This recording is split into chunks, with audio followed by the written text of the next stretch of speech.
burden of proof is on me as to why is Super Mario Brothers bad. Well, I guess the more accurate version of the events would be it is good, even very good, just only a very, very small amount of time. And this film is not long. This is not the Snyder Cut. This is not a 4 hour, 5 hour documentary. Within the time I was given to watch it, I did enjoy a couple of good scenes, and there were some strong moments, but overall, this was really, really disappointing.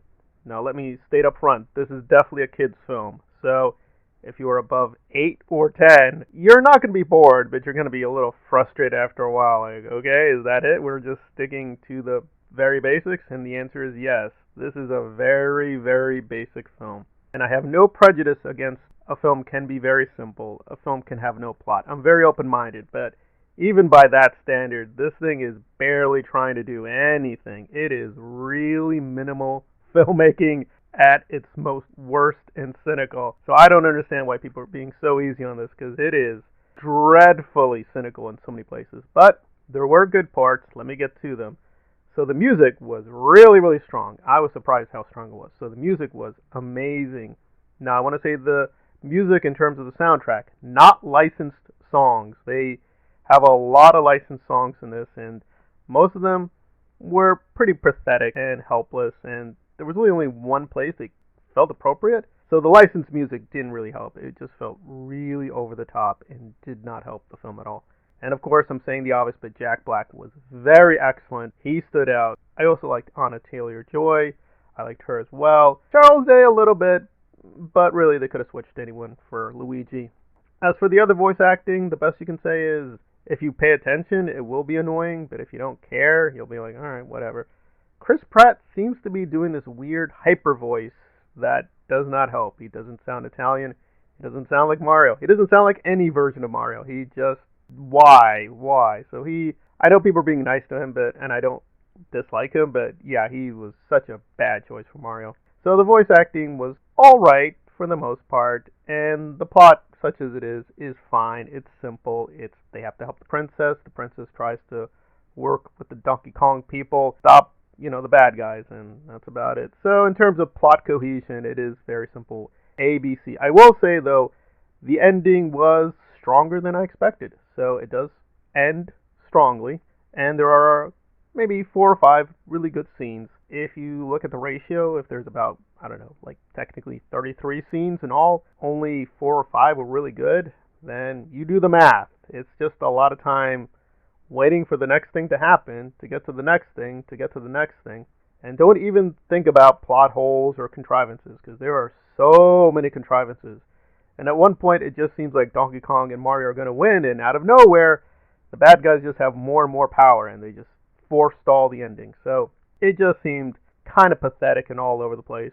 And they weren't really trying very much. That said, the visual style was strong. It was fairly consistent. In places, I thought it was amazing. But a lot of the times, it was just like, okay, they're basically copy-pasting. And by the way, I am a huge Mario fan. I do know the early games, Super Mario 1, 2, and 3, and even some of the games beyond that. But this seems aimed at the more recent fans who like the more recent Mario games. So maybe I'm missing a few of the Easter eggs, because the Easter eggs, the way they are spread out, are really, really good. I don't want to deny that. The Easter eggs, I think, were very funny. They were really well done. And they're really right at the beginning, too. I was like really surprised how many they gave at the beginning.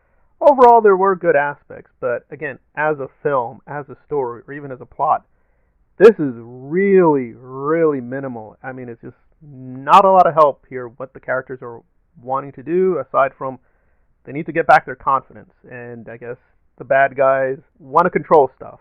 That's about it. There's no attempt at real myth-making or adding to the lore or even having a really interesting angle. It's just copy-paste, copy-paste, copy-paste. But is the copy-paste well done? In a few places it was very well done, but most of the time, really an AI program could have done this. It really didn't seem to have any real strong directorial style. It just seems the animators did a good job. At the technical level, the voice acting was okay. Really, the only one who was really trying were the people doing the music. They really tried with the soundtrack and with the score. The score is excellent. At the end of the day, this is really just a few good scenes and a really excellent score. It's not much of a film. That said, if you're young enough, I'm sure you will like this, but if you're beyond a certain age, this will seem very pathetic. And I know people are going to be like, that's too demanding. No, I've seen Captain N, I've seen some of the Mario show.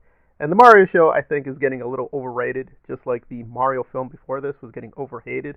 But even that tried more. Even those parodies were thinking a lot more. So that's kind of pathetic that you're not moving beyond like the late 80s, early 90s, which had a lot of good cartoons, but even for their time, they were limited. I have to say, in terms of story and plot, you're probably going to get way more from Captain Planet.